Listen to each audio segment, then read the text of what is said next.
Hello everyone, I'm Sophie. I'm currently at Kechara Forest Retreat, Bentong, Malaysia. And today I will continue reading from the autobiography of my guru, His Eminence, the 25th Sem Tuku Rinpoche. As you see behind me, the book, The Promise. And today we will start from page 273, Returning Home. After months of non-stop traveling and teaching throughout Malaysia, Rinpoche had almost accomplished his goal, just 10,000 short of the required sum of 80,000 needed to build a new hostel for Pukang Kanzen. Remembering Dorje Shugden's advice, Rinpoche made an offering of Sirkim requesting the protector's help. Sure enough, a few days later, a sponsor came forward with a check for precisely that amount. Over the course of his life, Rinpoche would time and again seek Dorje Shugden's help to overcome serious and critical obstacles. Each time, the protector would respond swiftly with positive results. Mission accomplished. Rinpoche made his way home to Ganden, accompanied by a group of Malaysians who helped him bring the funds back safely. Upon his return to Ganden, a big meeting was convened with all the monks of Pukang Kanzen in attendance. There were hundreds of monks, headed by His Eminence Kapje Lati Rinpoche and His Eminence Khenso Jampa Yeshe Rinpoche, who sat at the front of the prayer hall on their teaching thrones. It was an amazing sight, with all the Malaysians entering the prayer hall with Rinpoche, bearing trays upon trays of donations, which they offered up to the monastery. The two high lamas were so moved that they wept with joy. With the funds raised by Sem Rinpoche, the monastery built a hostel that contained 36 dormitories and a water pump in the courtyard. As a result of Rinpoche's tireless efforts, many monks now have a safe place they could call home.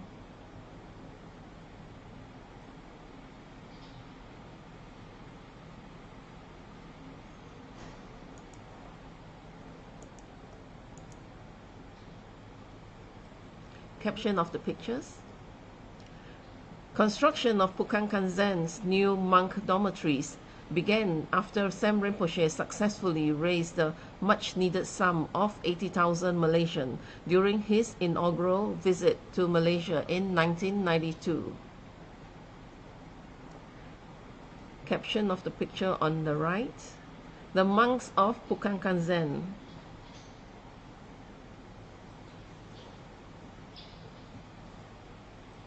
And caption of the picture on the left, bottom left. Monks of Pukang Kanzen laying the foundation for their new hostel. And for the bottom right, Pukang Kanzen could now house around 100 additional monks and provide shelter for many of the new monks coming from Tibet.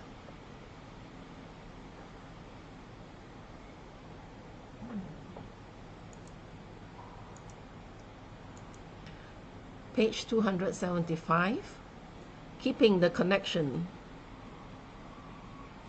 Caption of the picture. Between 1992 and 2002, Rinpoche gave many initiations in Malaysia, including those of Manjusri, Trakpo Sumtril, and Nesun Kondro.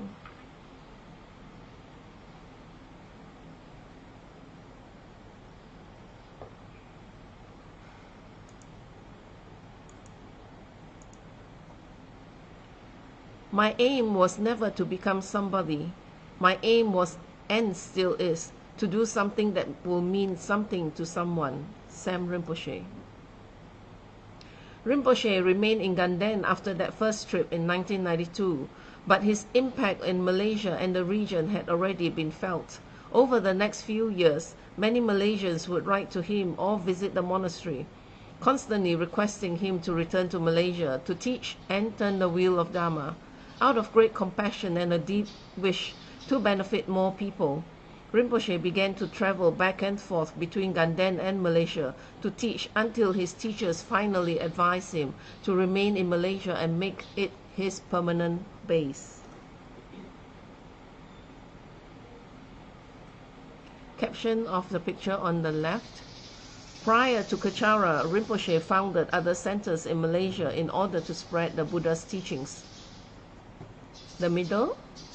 Despite his youth, Rinpoche's teachings were extremely well received in Malaysia, a sure sign of his turning the wheel of Dharma in numerous past lives.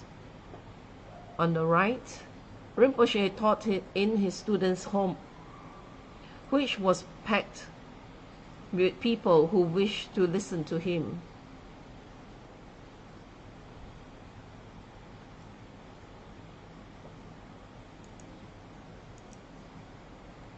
Page 277. Rinpoche began to teach in private homes, giving many Manjushri, Avalokiteshvara, Nesung Kundro, and Trakpo Sumtril initiations, although he was careful never to sell the Dharma by using these initiations as reasons to raise funds. Often these venues were packed with hundreds of people who came to hear the words of this young but very powerful Lama. On the advice of His Eminence Kabje Ganchen Rinpoche, Rinpoche transformed his teaching style from one that was traditional and strict to the multifaceted and contemporary approach that he employs until today, thus allowing him to teach more people from all walks of life, regardless of style and approach. Whenever Rinpoche taught the Dharma, those who listened would uncannily understand doctrines and concepts that were difficult to grasp, and a lot of hearts and minds open up to the Dharma. A few Dharma centers in Malaysia and Singapore were established under his spiritual guidance. However, it was not all rosy, as Rinpoche was still a Dharma pioneer in the country that had relatively little exposure into Tibetan Buddhism. Rinpoche encountered countless obstacles over the years as he labored to infuse Dharma into the minds of his students, from demanding, aggressive students to lack of sponsorship, from language barriers to culture shocks. Rinpoche confronted and overcame a multitude of hurdles that came his way while trying to bring Dharma to the masses. Some of the centers that he founded in the early days have since closed, which today Rinpoche humbly attributes to his lack of experience, although one wonders how ready the students were to receive the teachings of a high tantric master. Some of Rinpoche's other centers were offered up to his teachers, including Shakyamuni Dharma Center in Malaysia, which was offered to His Eminence Khenso Jampa Yeshe Rinpoche. Just as in every chapter of his life, Rinpoche never gave up on Dharma. He kept persevering with every setback he experienced in these new lands. He would pick himself up and start all over again, facing every new challenge with even greater effort, tenacity, care, and always a smile.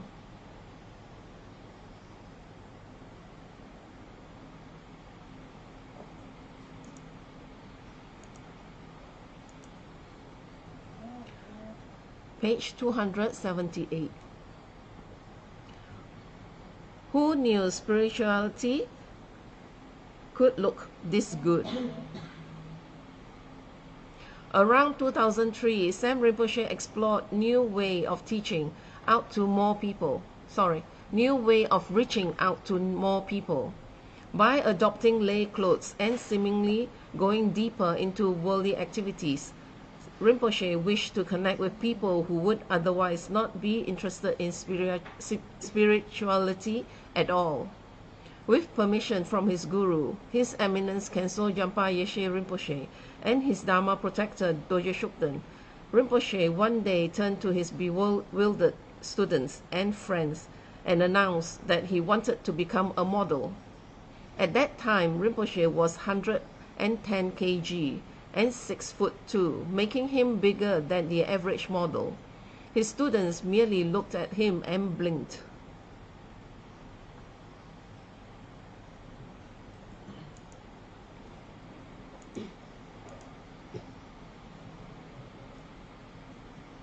Caption of the picture, top left. Sam Rinpoche shocked his students by announcing he wanted to become a model. Within 1.5 years, and with much discipline and determination, Rinpoche lost about 30 kg and was in the best shape he had ever been in.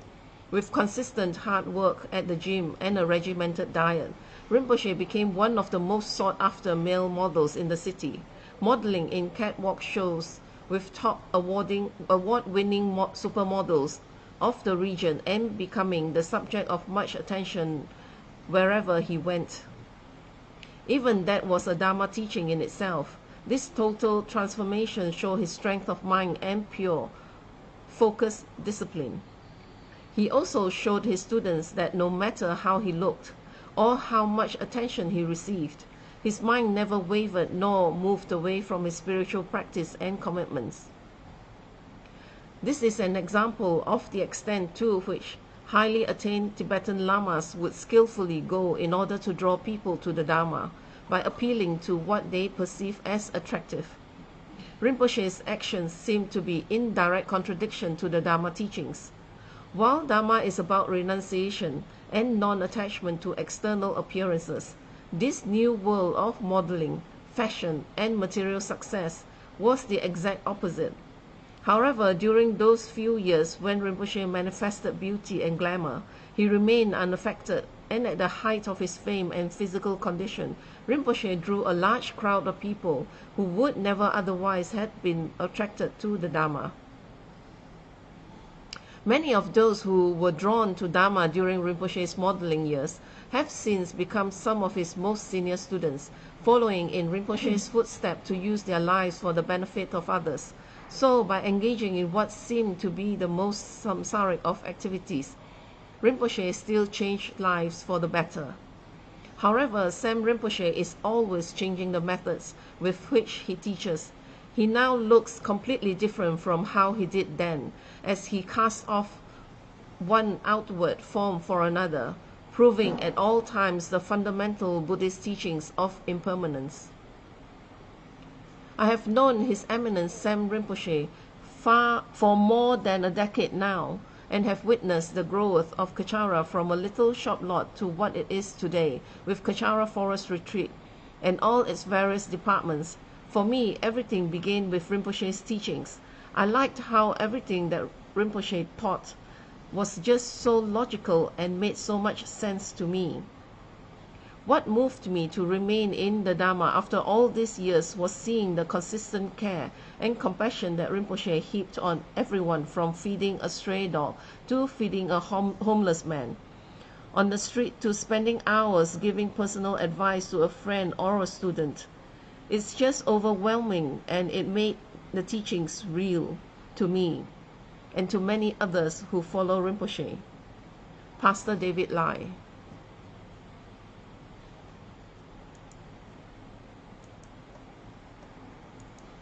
Page 280, and you see a couple more pictures of Rinpoche as a model.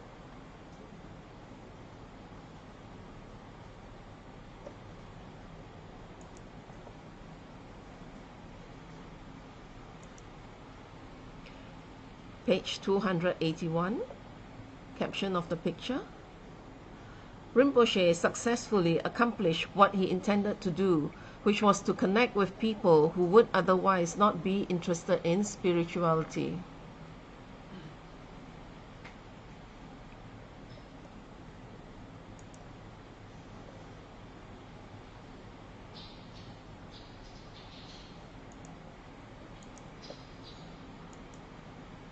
Page 282, caption of the picture. With hard work and discipline, Rinpoche transformed himself into one of the most sought-after male models in the city.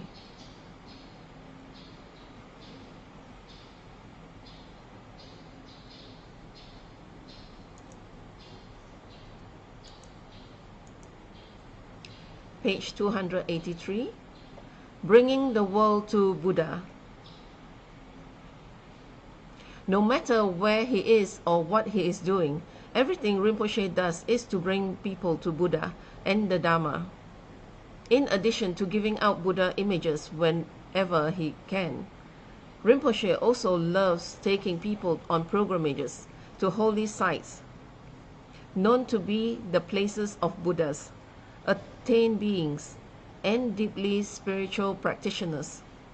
Over the years, since he began teaching in Malaysia, Rinpoche has taken hundreds of Malaysians to holy sites in India, Nepal, China, Tibet, and around Southeast Asia.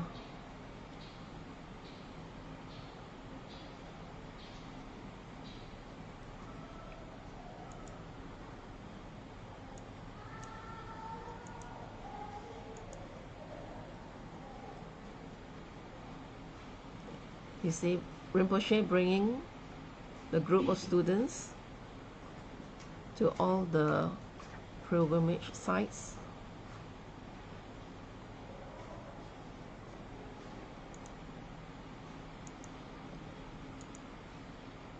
Page 285.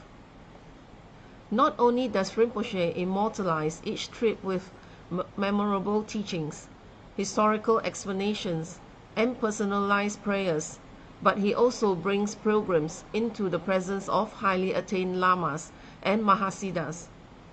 Thus, spiritual trips with Rinpoche are not just about visiting a place, but a holistic, enlightening experience for the body, mind, and spirit, in order to awaken our innate spiritual potential.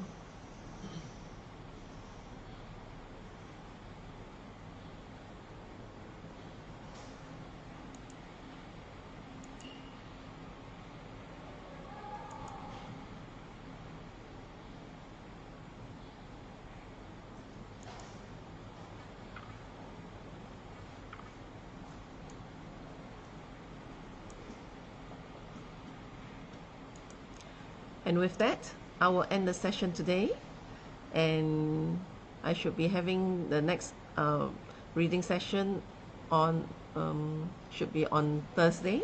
So hope that you'll find the time to join me, and I will end the session here with the completion dedication in Tibetan. Jangjub Sencho Rinpoche, Ma Ke Panam Ge Yushi, Ke Panam Pa Me Pa Yang, Goni Gonu Pe Washu, Toni Towa Rinpoche, Ma Ke Panam Ge Yushi, Ke Panam Pa Me Pa Yang, Goni Gonu Pe Washu, Dasuji Ni Sapa Ge Wadi, Dandan Drua Guna Gampada, Jepa Jesu Losan Trapai, Tamping Imporindu Sa Se Sho, Ke Wakuntu Yanda Lamada, Drami Choki Pala Loncho Ching, Sadam Langi Yaterazone, Doje Changi Opangotus. Gewadi nyududa lama sangyodrio ne drowa chika malupa de isala gopashu jogi gapusungapa josu nampa pewala geki sama siwadang tunki malu sangwasho dadam songi dosundan drowa songi latene gewa losan trapai tampa yuriva gyushi ni modele sendele ni mingo nyendele shi ni sentatu dele pel koncho songi jingilo koncho songi ngodroso koncho songi trasi sho Jesu lama kusan rapting ching nam country ni chochu ke padang lo sam tempe drop mi sab sungi droi mun sa ta to ni gyu shi gang we ra we ko we shin kam dem pen dan de o ma lu go in channel zik wan ten sing sui sha pe shi de ba du den gyu shi hum tom pe ngo trom ma lo pa den ne da la sau du so ko dan dem pa long chot nam ke pa so shik shuk den sel. Thank you.